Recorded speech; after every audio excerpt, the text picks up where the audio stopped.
thank you for coming and not staying home and watching the Broncos game. If anybody's interested, this doesn't directly relate to apologetics, but I had an editorial published in the Denver Post on Monday on the online edition about football. And it's a philosophical approach to football. That's all I'll say about it. Let's just say I was not tempted to stay home and watch the Broncos game. Well, we're taking up, any questions or comments before we start? Here are two things, an outline and a chapter that I wrote relating to apologetics. You're welcome. We are taking up the chapter today in Bill Craig's book, On Guard, which is chapter 6, Can We Be Good Without God? And I want to review a little bit before we get into that chapter. What I've tried to do with the outline is bring together the basic ideas and lay them out carefully and in a linear fashion, but I definitely want to be open for people's comments or questions. I don't view that as an interruption or any kind of a problem. Well, one thing we've done in this class is to try to show the need for apologetics, the need to explain and defend what Christianity is, why one should believe the Bible, trust Christ as Lord and Savior, live for the glory of God. Then we address the question of God and the meaning of life, and the argument there from Dr. Craig was pretty straightforward. It's very similar to the argument that we'll give today, the moral argument for God. The first premise was, if there's no God, there's no meaning. There is meaning, therefore God exists. It's a modus tollens argument. It's a deductive argument. So if the premises are true, the conclusion must be true. So the issue is whether the premises 1 and 2 are true. And the argument was, if there is no God, then there's no afterlife, there's no purpose to history. Human beings are not designed, they have no greater good beyond themselves, so life would be meaningless. As Shakespeare said, a tale told by an idiot full of sound and fury signifying nothing. But we know there is meaning. We know that heroism is better than cowardice. We know that love is better than hate, and so on. So therefore, God exists as the source of meaning. An infinite personal God exists. Then we looked at two versions of the cosmological argument. This argument goes from the cosmos to the creator, and Craig had one chapter on the principle of sufficient reason, saying that for anything that exists, that thing has an explanation, either in itself or outside of itself. So if you think of the universe as a collection of finite things, if each finite thing needs an explanation, then the whole thing needs an explanation. It can't explain itself because it might not have existed. So the only candidate to explain this set of contingent facts or states of affairs is a self-existent being, a being whose own existence explains itself, a self-explanatory being. So when you ask, well, why does God exist? It's kind of a nonsense question. God exists because God is the fountain of all being. It's not possible that God not have existed. So, or if you say, well, who created God? That's a nonsense. That's a nonsense statement because God, by definition, is not a created, dependent thing. All right, then we talked about the Kalam cosmological argument, which argues that everything that begins to exist has a cause of its existence. Things don't pop into existence for no reason. Second premise, the universe began to exist, which we can know from Big Bang cosmology and also through some philosophical arguments. So therefore, the universe began to exist a finite time ago. And if it began to exist, and if anything that begins to exist requires a cause, then it was created. It has a cause, and the cause is outside of the universe. The cause is an all-powerful, personal, self-existent being. And then we came to the design argument, the fine-tuning argument that Abby gave us last week, which is that you have all these laws and proportions and constants in the universe, that are set very precisely to make life possible. If they had been different only in a very small, infinitesimally small way, we would have no life. And the antecedent probability for this conjunction of factors to come together is vanishingly small. That is, the universe could have been any number of other ways, but it wasn't. So it evidences a mind that selected all these things to make conscious embodied life, such as ours, possible. So that's called the fine-tuning argument. That points to a divine mind outside of the universe. Now there's an argument that Bill Craig does not deal with in the book, and that is the argument from biological fine-tuning, that we see evidence of design in the biological world, the world of life, the world of the cell, DNA, RNA. You find molecular machines in the cell, like the bacterial flagellum, that have to have all of its parts together to have a beneficial function. They couldn't have just been built up gradually without a goal in mind. So that's an argument against Darwinism. And you have other arguments related to the fact that DNA and RNA has a code. It's a language. It's the language of life. And that's not specified by any natural law. And that couldn't have been derived by a lot of time and chance. So again, when you look at those sorts of things, you see the mark of a designer again. So you go from the large scale, everything is fine-tuned for the background conditions for life.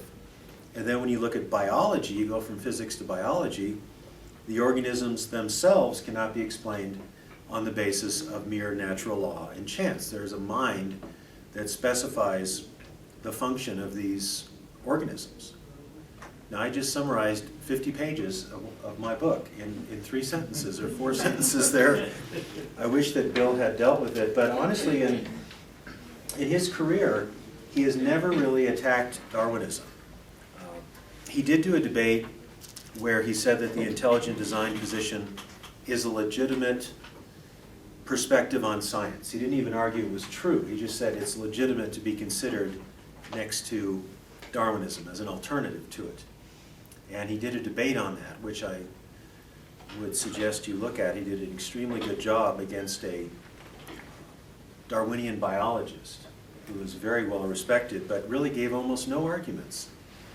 And I think that's encouraging, because if we have the good arguments, we have read, studied, thought about this, they can go quite far with people, because a lot of atheists especially are very confident in their atheism without knowing a lot of really good arguments. Now, how can they get away with that? You tell me. How can atheists just assume atheism is true, there is no God, in science classes and philosophy classes and anthropology classes at colleges and universities, even if they don't have good arguments?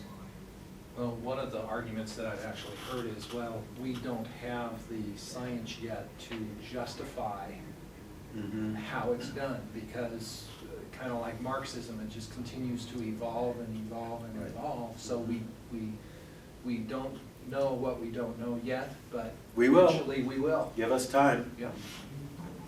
Well, you see, if you presuppose atheism, that is, the universe is a closed system of cause and effect, it's called the causal closure principle. Everything has to be explained in terms of chemistry, biology, and physics, without a mind, without design.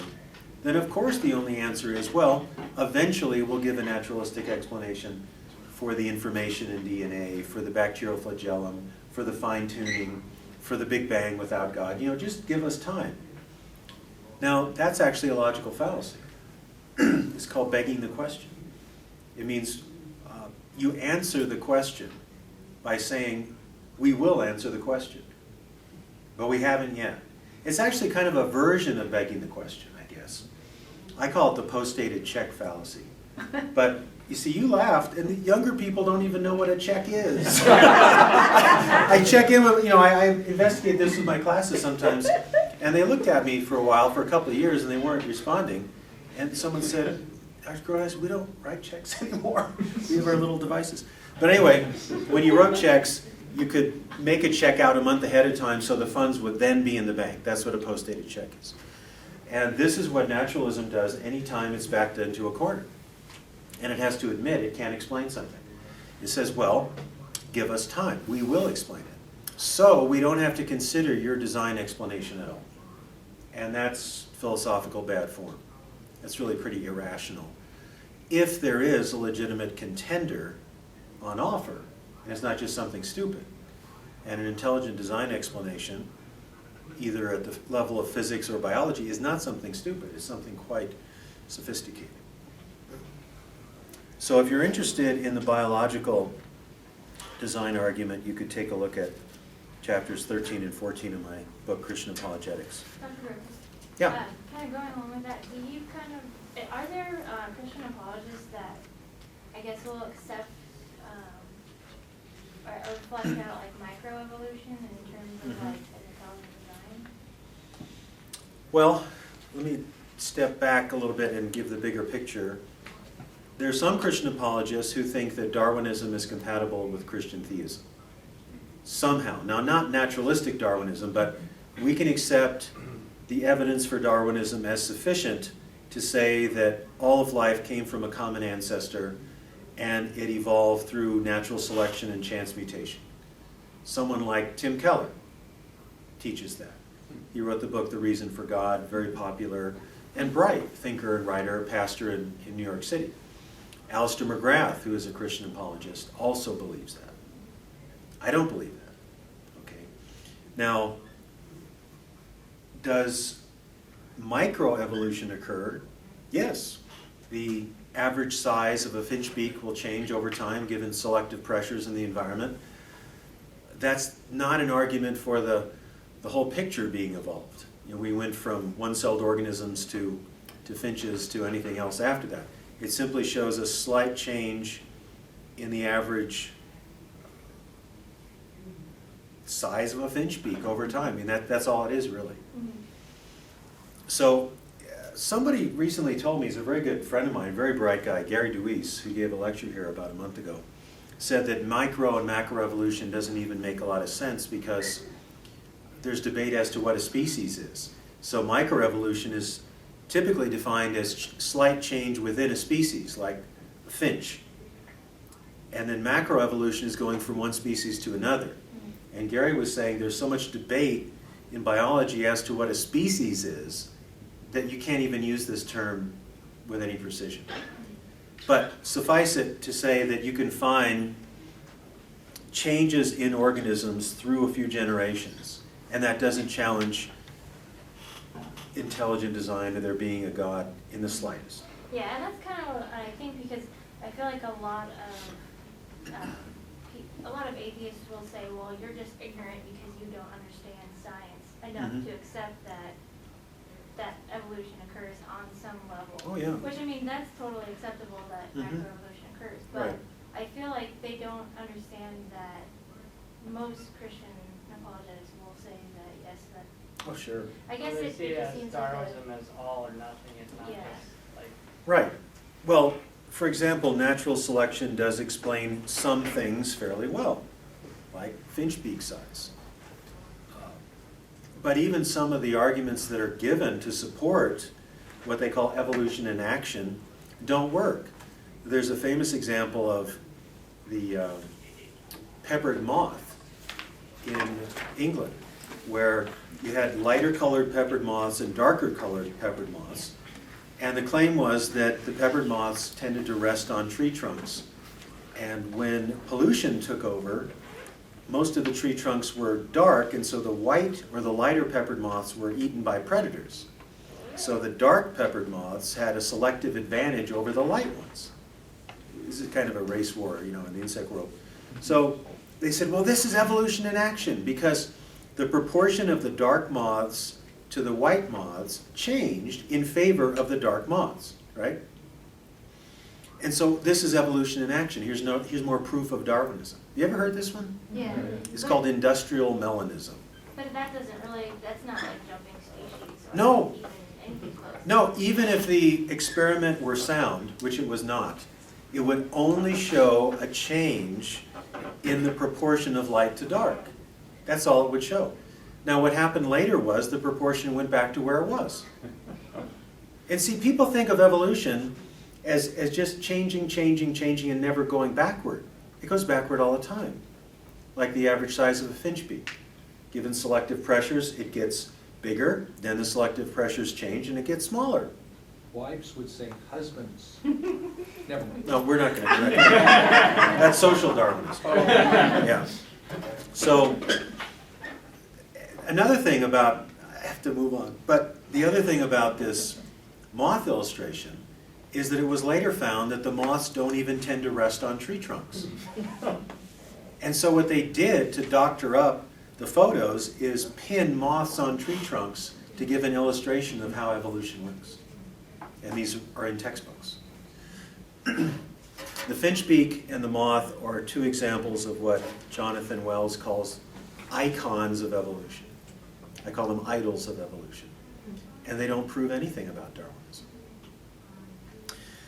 All right, but we're here to do the moral arguments. All right? Although, let me live dangerously and improvise here. This is improvising after 40 years of study, so don't worry. But let's go from Darwinism to morality. This is the moral argument that Bill Craig gives. And the argument is basically, if there is no God, there are no objective moral values or objective moral duties. Well, there are objective moral values and duties. Therefore, God exists because God is the only support for objective moral properties, duties, and values, right? Well, let's take another angle. I'll get to that, and that's what the outline is about. But let's say, for the sake of argument, that Darwinism is true. That you can explain all of life on the basis, once you have a first replicating organism, you can explain all of life without any design, without any supernatural agent, without any transcendent standard whatsoever, or transcendent reality. Life is exhausted by what could be described chemically, physically, basic principles of biology. That's it. There's nothing else. And so we all come from a common ancestor. Somehow life evolved into, or non-life evolved into life. That's called abiogenesis. Darwinists can't possibly explain that because they can only talk about speciation and the development of life. They can't explain the first life. But let's even give them that. All right, somehow life came from non-life, and then life evolved in the tree of life, and here we are. Now, that is a scientific claim. It's a claim about physical reality over time, who we are, where we came from. Now, what kind of implication would that have for morality? Okay. If that is true, so we are positing the truth of Darwinism as Darwin understood it. That is, a designer has nothing to do with it. Natural selection is a designer substitute. And he did not want to see God involved with life whatsoever. And in fact, this does relate to what Bill says, because he has this quote from Darwin, and I'm going to take it in a little bit of a different direction, where Darwin said, the fact that we have certain morals could have been very different. This is on 132 of On Guard. Darwin said in The Descent of Man, there are a lot of goodies in The Descent of Man that the Darwinists don't want you to know about. If men were reared precisely under the same conditions as hive bees, there can hardly be a doubt that our unmarried females would, like the worker bees, think it a sacred duty to kill their brothers, and mothers would strive to kill their fertile daughters, and no one would think of interfering. Now, think about that for a minute. What Darwin is saying is that morality is completely based on biology and circumstance. So if you would raise a human being in the condition of an insect, they would act like an insect, right? It would just be instinct. Now, what that means is that you have no objective moral basis for anything, nothing outside of the system, nothing extra systemic, nothing that could speak to the development of life, right? So morality would have to be the result of two things. biological background or constitution, meaning genetics, and what else is left? Conditioning, just the conditions in which the organisms exist, right? Now, evolution is considered to be more than this, but there is a strong element of what Darwin called the survival of the fittest, right? So, organisms that are strong enough to procreate and strong enough to triumph over other organisms where necessary survive, obviously. That's actually a truism. They survive because they have the traits of surviving. Anyway, so survival of the fittest is actually a tautology. But think about it. What counts for life? Survival. That's what counts. That's what life is all about. It's just surviving. It's a brute fact. It's not only survive if you're virtuous or be willing to die if it's for the greater good or something like that. So you look at the evolutionary record. Some organisms go extinct. Some survive. The weaker ones are passed by, right? Evolution does not favor weaklings, does not give special privilege to the handicapped, all right? You know, you don't find animals creating little wheelchairs for their injured friends or, you know, the devices to help people who can't get around by themselves. So that's the way it is. In fact, that's what one poet called nature red in tooth and claw. All right, now here come the humans. The humans are not designed. Humans appear on the scene as a result of a long evolutionary background, and we develop abilities and traits that other animals don't have. All right? But what still counts if Darwinism is true for morality? What counts? Survival and survival. That's the only thing that counts. Now, I'm not just making this up. Have you ever heard of social Darwinism? You find it in The Descent of Man. And Darwinists do not want you to read The Descent of Man, because that's where Darwin fleshed out the implications of his theory of evolution. And he applies it to man, the descent of man. So in The Descent of Man, Darwin says that the inferior races will eventually be conquered by the superior races. And guess what the inferior races are? The ones that Darwin was not. What's that? The ones that Charles Darwin was not. True. And who might they be? Italians? Africans. Africans are less developed. They're not favored. They're weaker. And he says it's only natural that the favored races, interesting term, isn't it, when there's no providence or no God involved in this.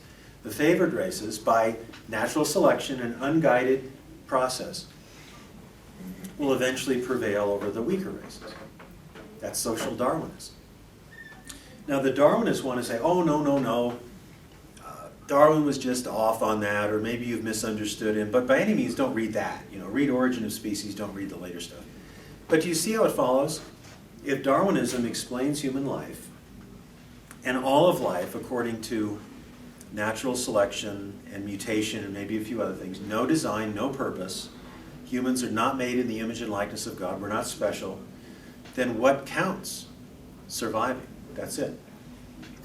And perk up your ears to how many times people try to justify something just in terms of survival. It's a very weak value to have at the center of your moral system. I mean, there are any number of ways to survive.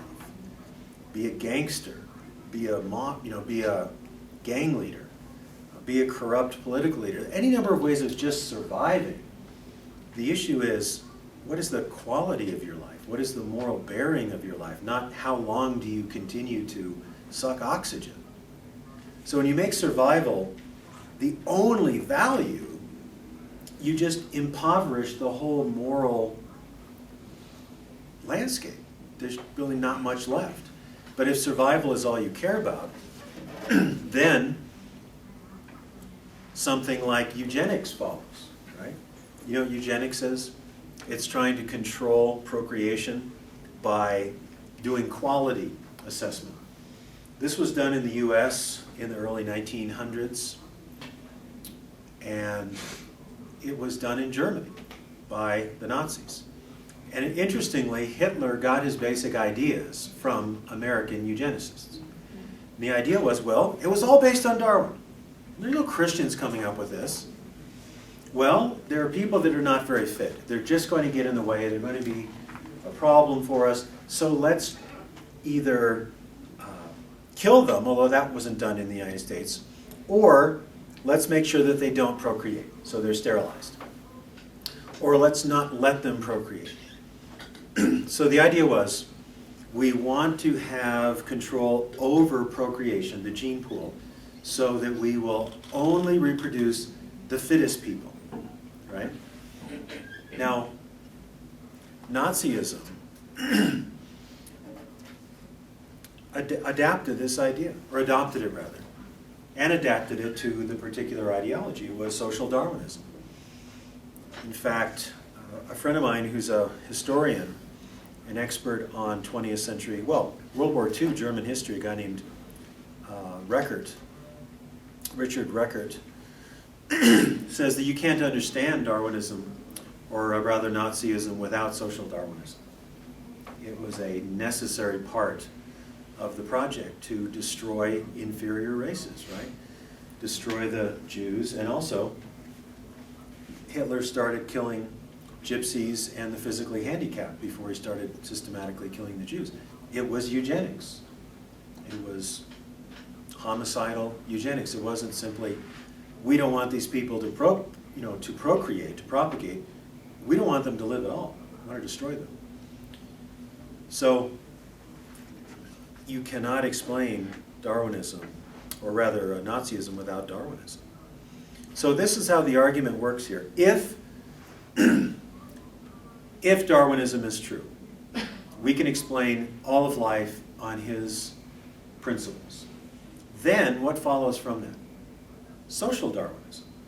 Social Darwinism leads to the absurdity of making survival the most important value in the world. And it results in things like Nazism. And it results in the idea that some races are higher and better than others. Now, this is how the argument goes. And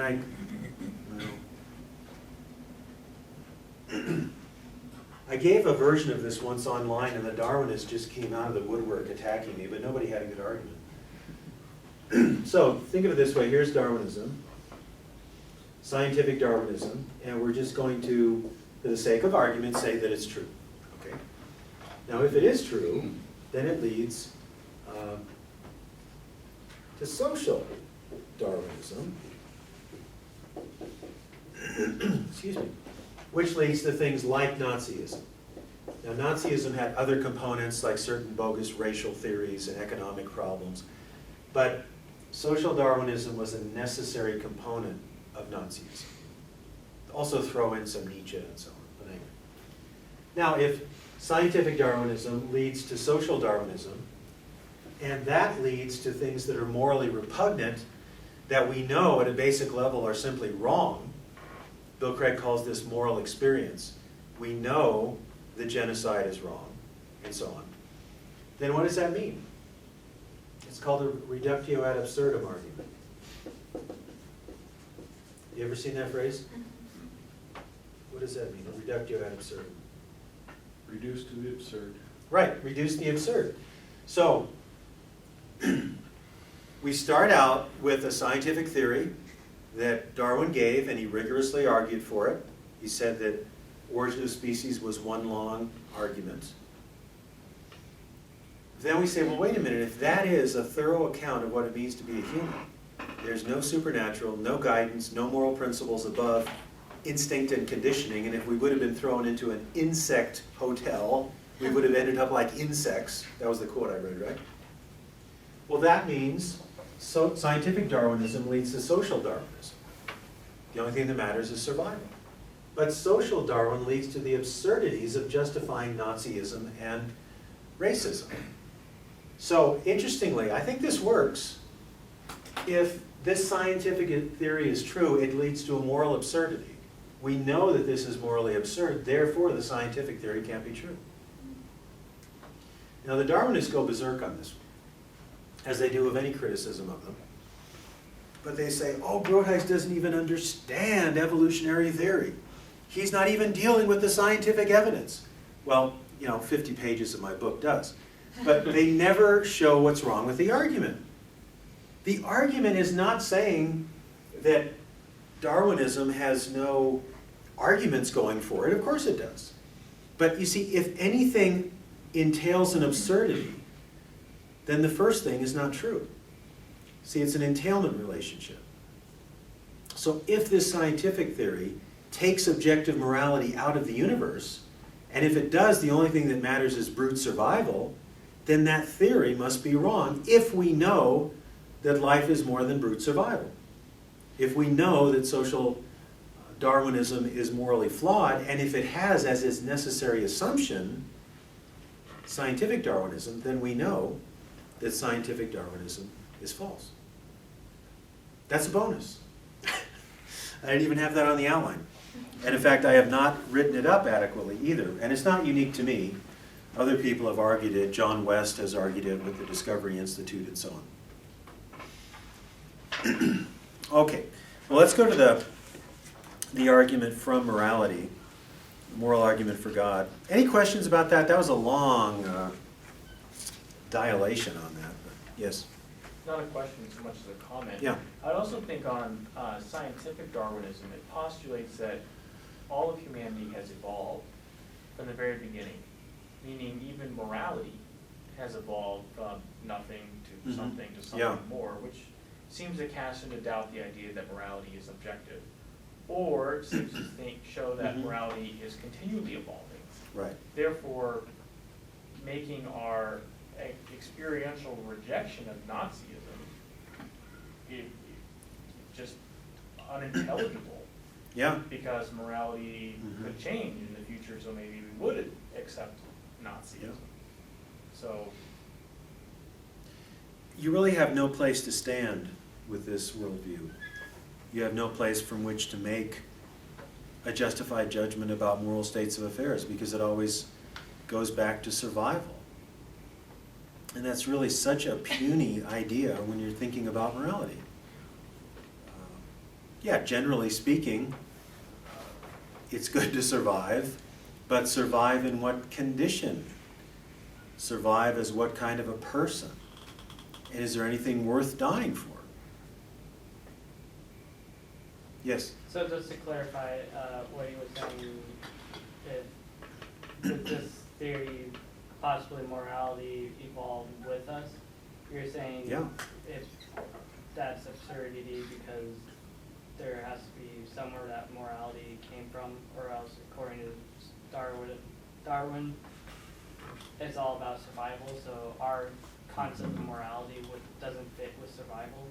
Is that what you're saying? Yeah, well, if survival is the only issue, and if the mores of a society can change, but only with respect to perpetuating itself, right, then you don't have any objective standard to say something like Nazism or eugenics is wrong.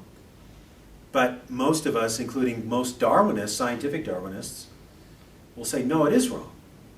But they've got to appeal to something beyond the Darwinian evolutionary flux to make that kind of a judgment. So they're basically living on stolen capital. They're depending on the idea of an objective moral order that judges states of affairs, and all they have is the change in the gene pool. That's all they have to go on. And if that's true, then they have no vantage point above and beyond themselves.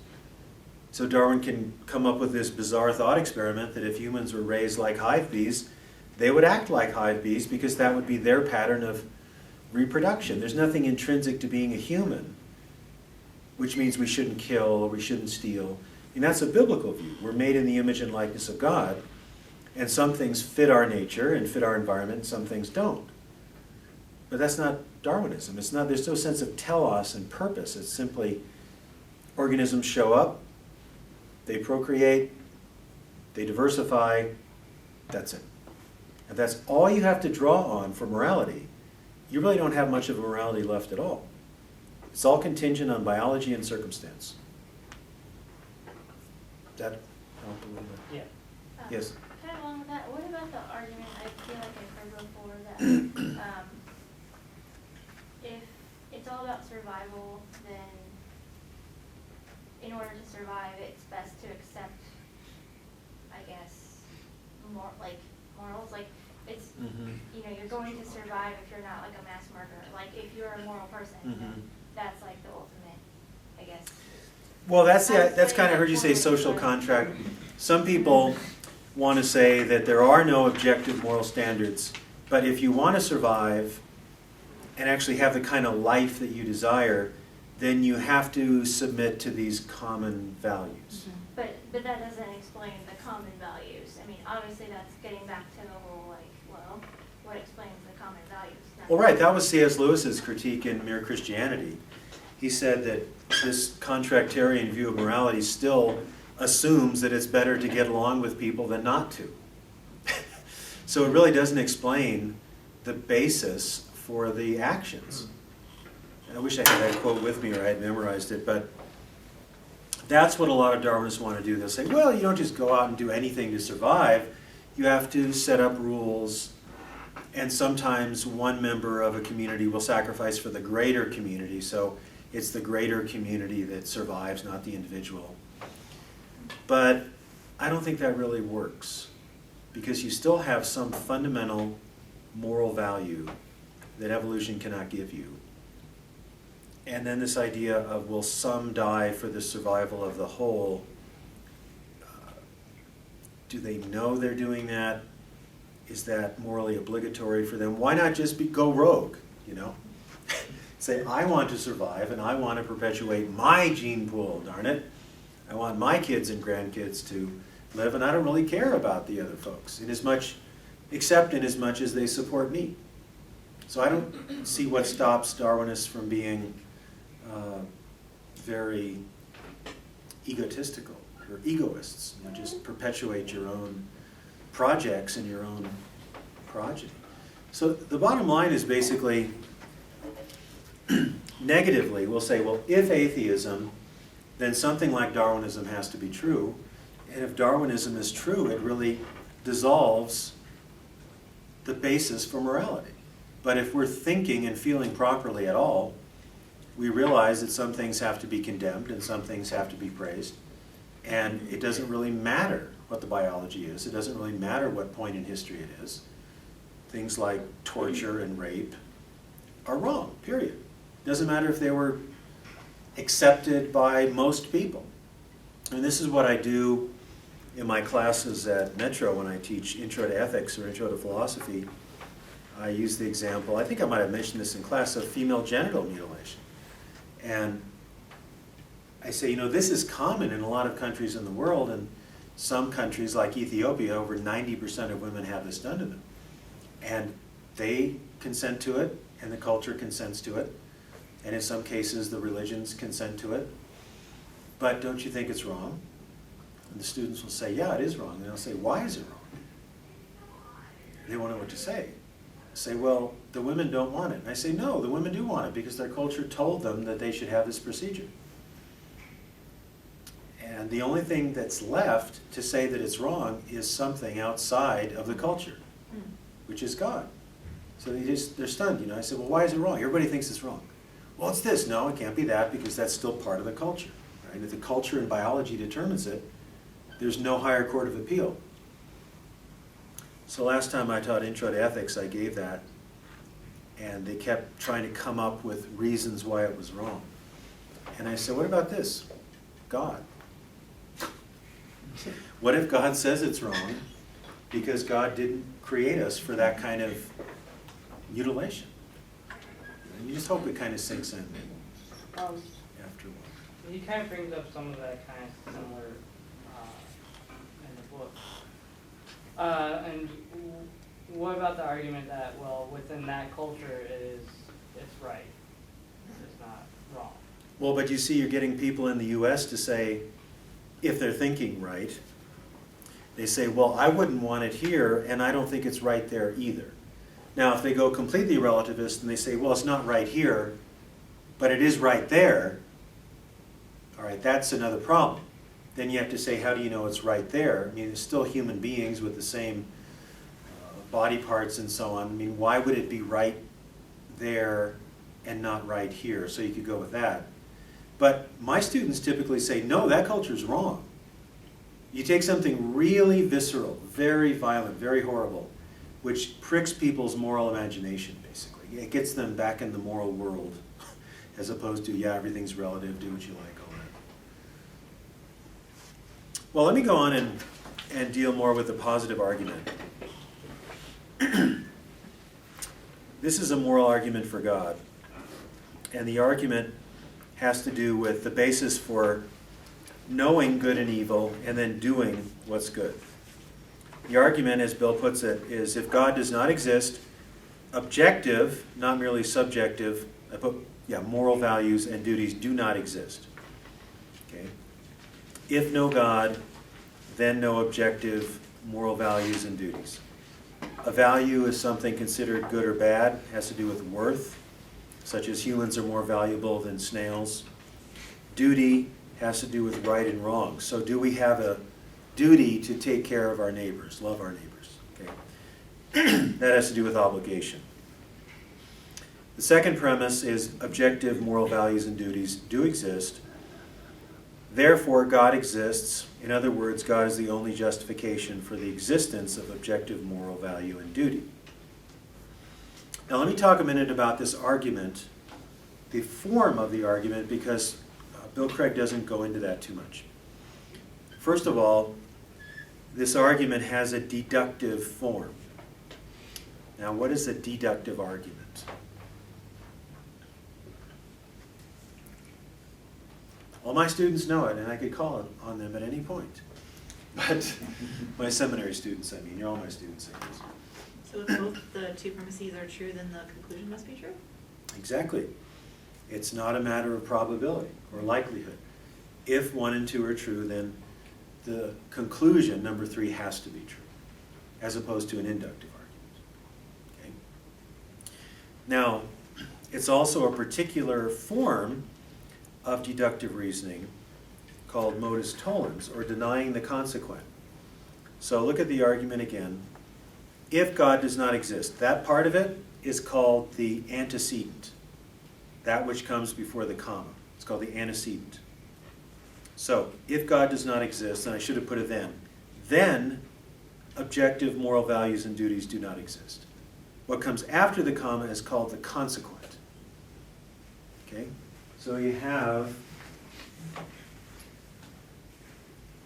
the antecedent. I'll just put it like this. If P, then Q. So P is what's called the antecedent. It just comes first. It's the conditional, right? And then the Q is called the consequent. So if no God, right, then consequent, no objective duties or values. Okay, I know I'm using symbols, but do you see what the symbols stand for? A symbol is like a placeholder. You could put anything there. This is the structure. So the content that we have is, for the structure, if P, then Q, is if no God, then no moral values or duties. Okay. Now the way the argument goes is that you deny the consequent. There are moral values and moral duties. So it's if P, then Q. So you deny this, okay? So then what do you have to do? You have to deny that that's true. So first of all, it's deductive, and it's a form of deductive argument called modus tollens, or denying the consequent. It's actually very simple. We use this kind of argument all the time. If there were no air in this room, we'd all be dead. We're not all dead. Okay? We kind of instinctively use this form of reasoning. Or it can become more sophisticated when you're talking about heavy items like the existence of God and moral values and so on. So you have to argue more. But you see, the structure is exactly the same. So, the argument is valid, meaning if the conclusion, if the premises are true, the conclusion has to follow. The real issue here is if the argument is sound. For an argument to be sound, what does it have to be, Chad? I told you I was going to do this. For a sound argument, how does soundness differ from validity? Well, I hope I'm right in this, but the conclusion has to follow from the premises if the argument is, or that's valid, isn't it? The Yeah. argument is valid and the conclusion has to follow from the premises. If it- So soundness adds something else. Coherence? Well, Is soundness where it's the most likely explanation? not in this form of argument, no. I mean, give me a valid argument that's not sound, like Ben. Give me one, Ben. Let's see.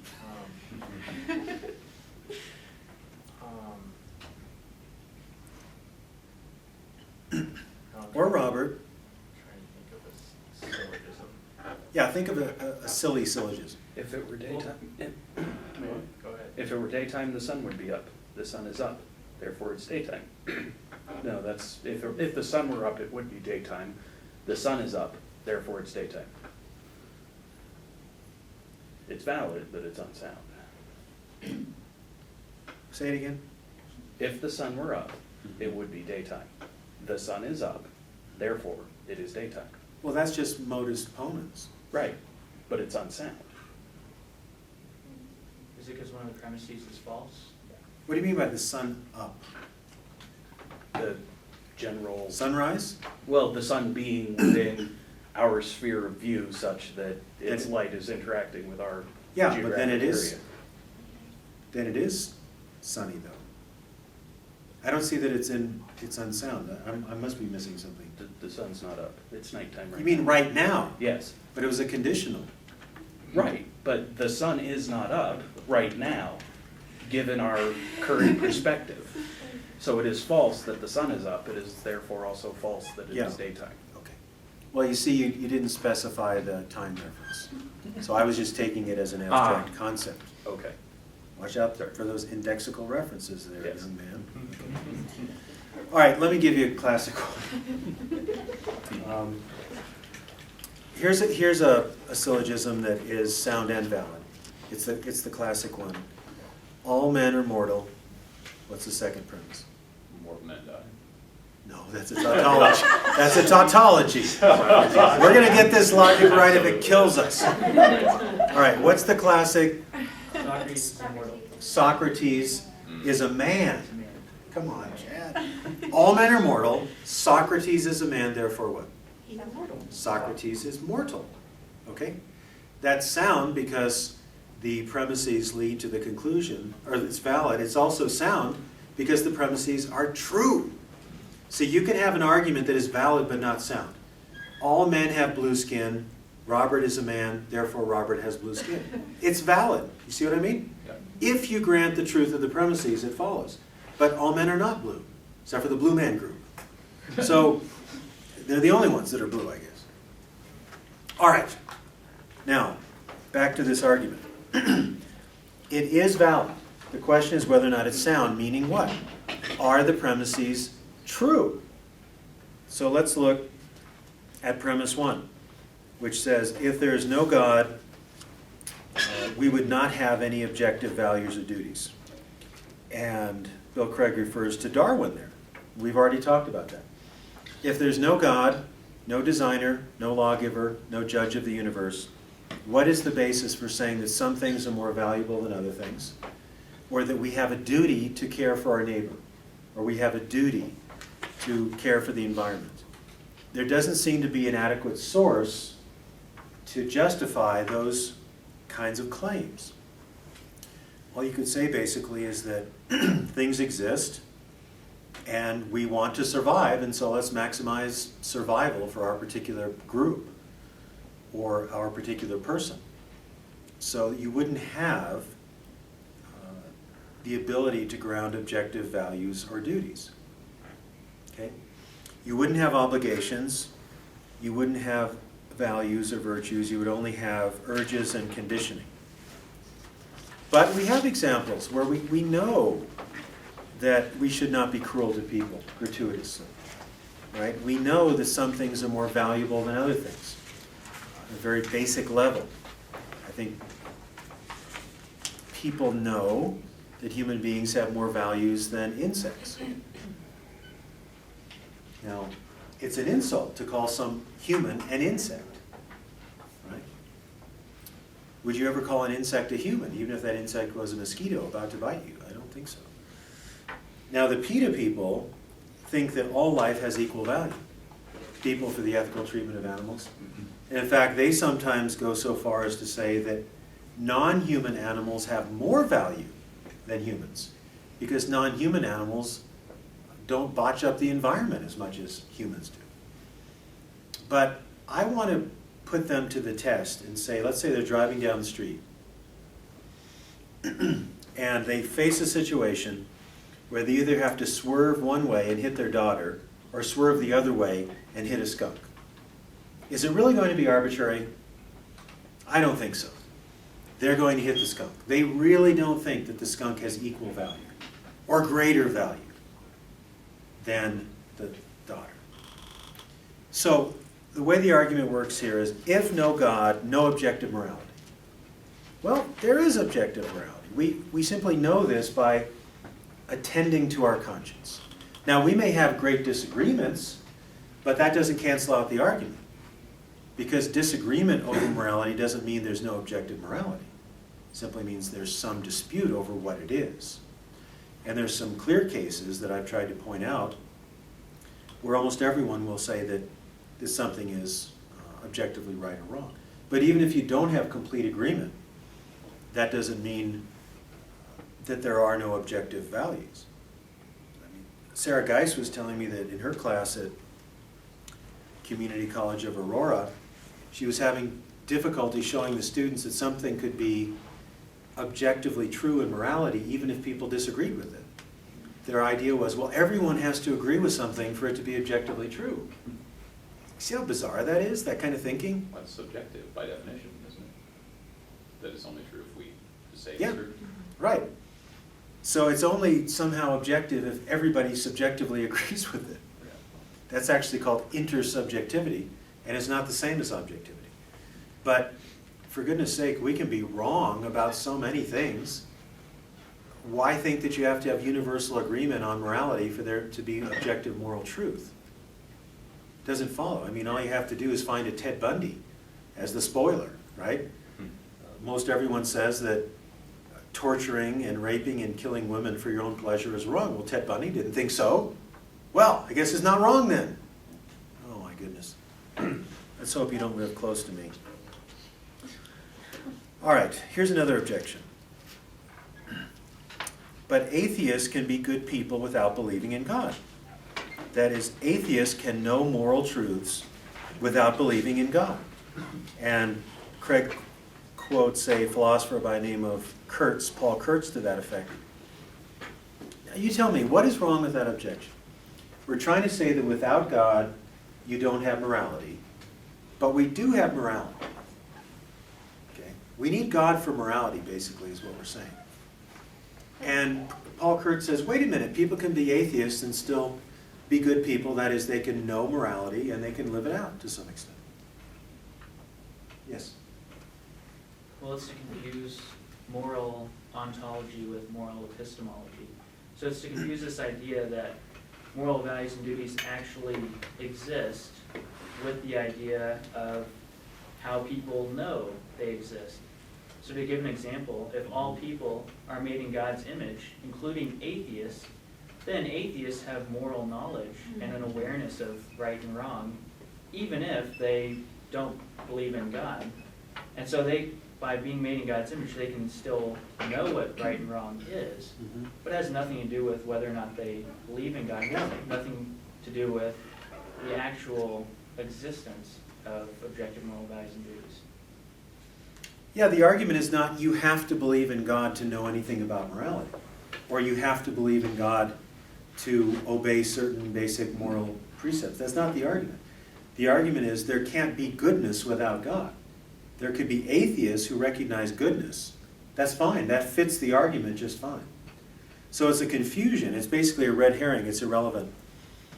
The argument concerns the existence of moral values and duties, not whether an atheist has to believe in God in order to be moral. And it's amazing that Paul Kurtz gave this objection when he debated Bill Craig some years ago, and it's such a sophomoric mistake. I mean, it's off point. It has nothing to do with the issue. And as Chad said, from a Christian worldview, we can explain why atheists have some knowledge of morality. God builds it into them. Even though they don't believe in God, they still have some sense of right and wrong, good and bad. And thank God for that. Right? Not all of them are Ted Bundys. Okay.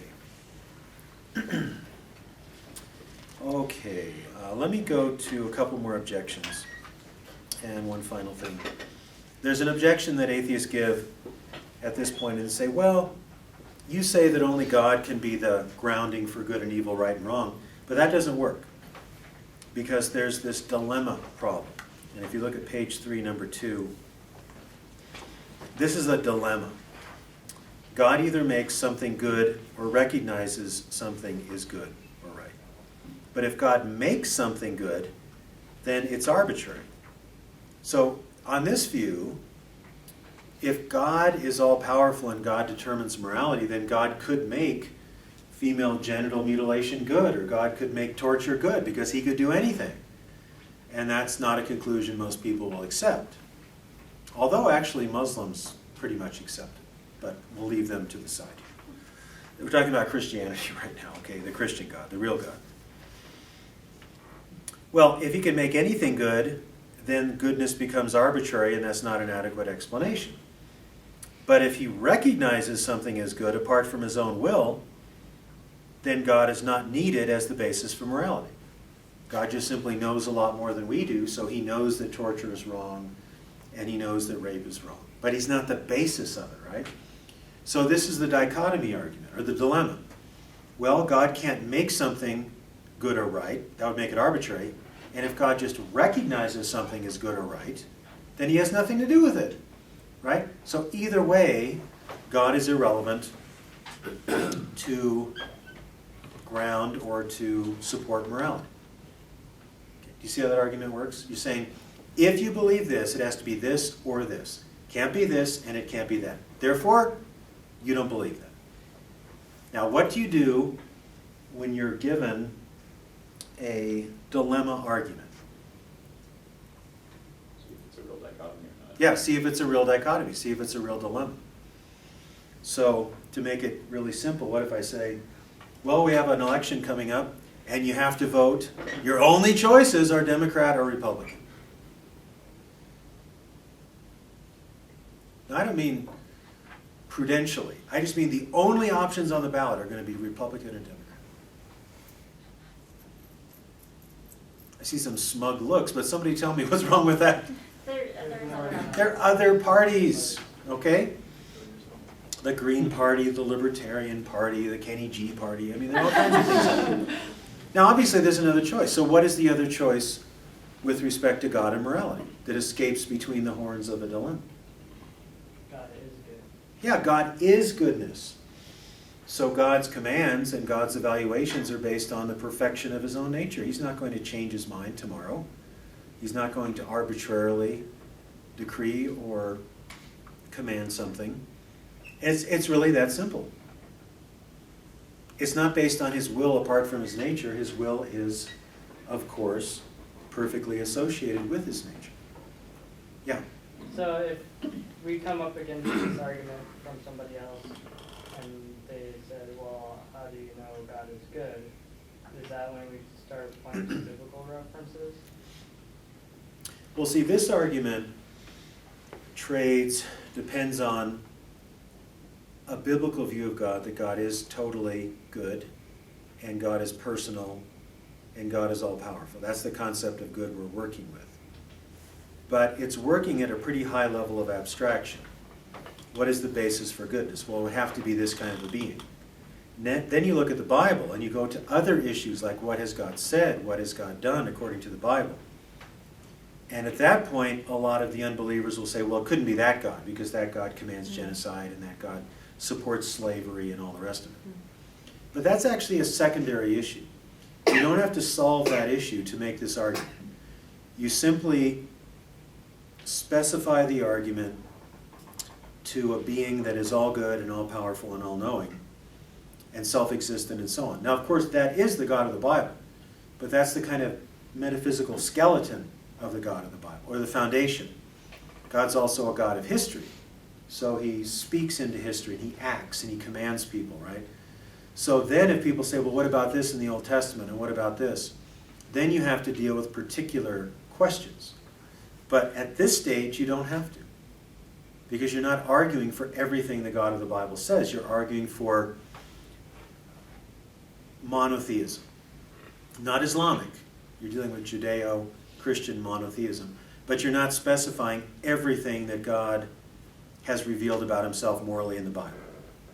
So at that point, you would just say we're getting off topic of Yeah. whether or not God exists. Right, and when you see Bill Craig debate on this, like his debate with Sam Harris, Harris immediately says, well, the God of the Bible is evil and does this, that. And Bill didn't even engage the issue. He just said, that's off the topic. That's another debate. First of all, defeat this argument. You know, don't switch to another argument where you think you can make points. Deal with this one. So if you watch that debate, you'll see how well Bill does with that. Okay, one more objection. Can I ask A couple more quick points. question? Yeah. It's either, does this make any sense, or how would you address it if someone brought it up? I have heard people get to the point where the Christian presents the bypass of the Euthyphro dilemma, and the response is, well, all you have said is that if God is good, then all you have said is that God is God. You've given me a tautology, and that doesn't answer anything. And Well, no, it's saying that the basis of goodness is the basis of God's character. Now, God is the final reference, and God is the ultimate basis for morality, but it's not a tautology, because we're not just saying this being is what it is. We're saying the concept of God includes moral perfection. Now, if you say, well, this maybe is what you're after. By what standard do you judge God as good if God is the standard? Is that what you're worried about? might be what they're saying. Yeah. Well, one way of responding to that objection is to say the standard of something can also be understood in terms of the standard. So let me give the example. I get this from a philosopher named Patterson Brown. There's something in France called the standard meter, and at least there was 40 years ago. The standard meter sets the standard, obviously, for what a meter is, right? Now, is the standard meter a meter? Of course it is. What else could it be? So, if God is the standard for goodness, it's not nonsensical to say that God is good. Boy, that goes way back to my MA thesis. Anyway. Well, and couldn't we say that God wouldn't, the only way that a standard could be sufficient if it were morally perfect? Because anything less than a morally perfect standard would no longer be a sufficient standard. Right, it The would whole be yeah. false weights and false measures. Right, and the whole basis of the argument is we're trying to find out what is the only possible thing that could be the standard for objective moral values and duties. Right. Right. Now, you might say, this is actually the next point, what's called atheistic moral realism. You might say, oh, yes, there's a standard for value and a standard for duty, but it has nothing to do with God. It's an impersonal principle. Now, what are some of the problems with that? All right, we bite the bullet. There has to be a hierarchy of value in the world. Humans are more significant and important than insects. We have duties. We should not be cruel to each other, but it has nothing to do with God. These are just moral truths that are just there.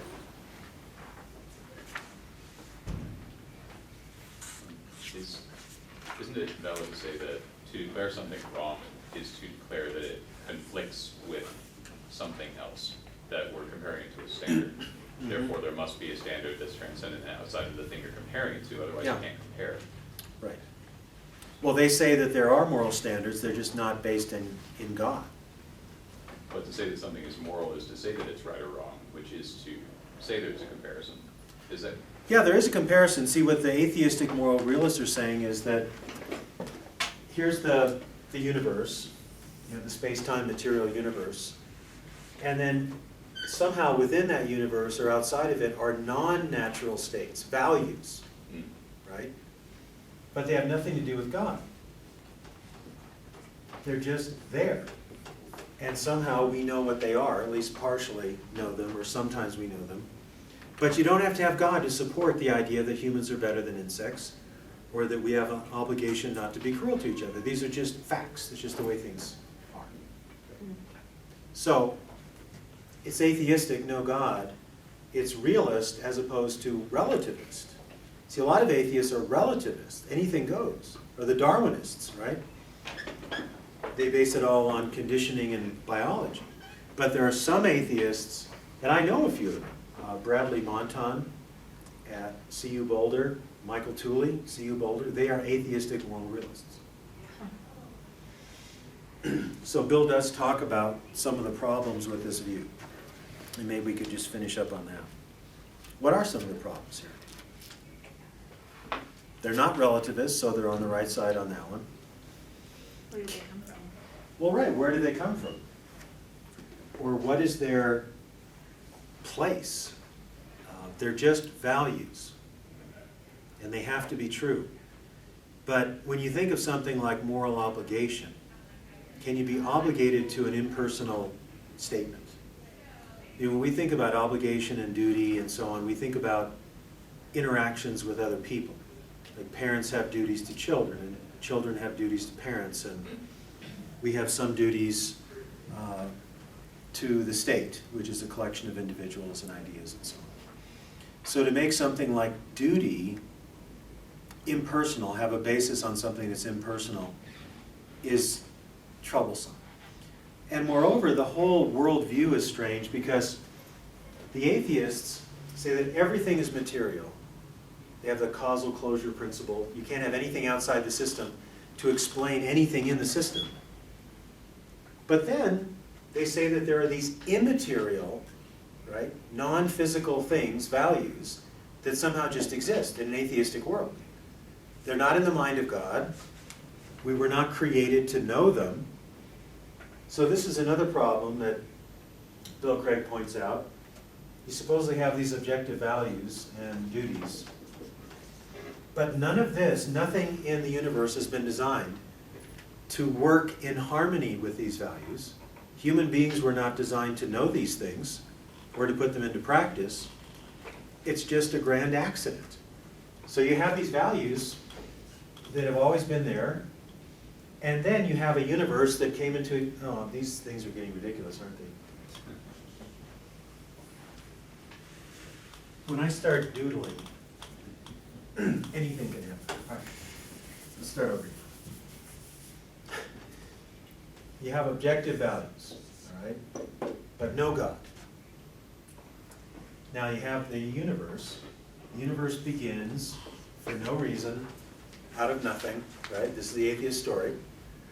Or else it has always existed, past eternal. And then, 14 billion years later, we have human beings who develop without guidance, without direction, without intelligence, natural selection, chance mutation, throw in some other mechanisms. Here we are. And our brains develop sufficiently, our material brains develop sufficiently to apprehend these immaterial truths of morality. Does this seem like a funny story to you? Like a fairy tale gone bad? So, the atheistic moral realist can seem compelling on one level, because they say, wait a minute, your argument that atheism leads to relativism, leads to nihilism doesn't work. You can be an atheist and believe in objective moral values and duties. See? So we're good. Well, we're not, because we have to put that claim of objective moral values and duties into a whole worldview and see if the whole worldview supports the claim. right? Because if something's true, it has to agree with everything else that's true. And saying that you have objective moral values in a world without God, in a world without meaning, in a world without purpose, just doesn't cohere. It's not a consistent, coherent, interacting set of claims. It's actually fighting with itself. So are the atheists right that there are objective virtues and values? Yes, they are. Can they adequately explain their existence without a personal God, a lawgiver? No. Can they explain why we would ever know them if we weren't designed to know them? And when we could have turned out any number of other ways because evolution was not directed? No, they can't explain that either. So, the argument goes through.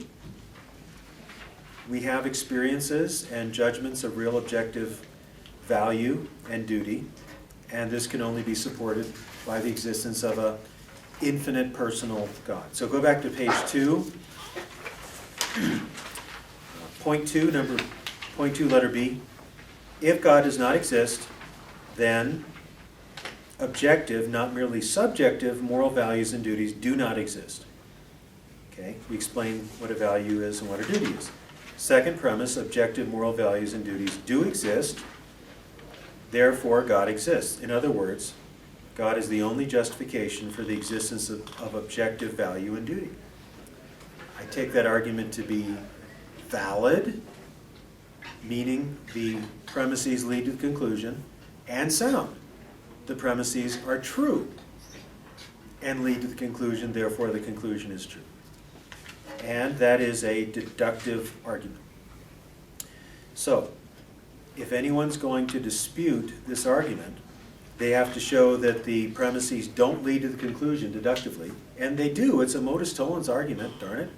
So what they have to do is show that one or both of the premises are false, and they can't do it.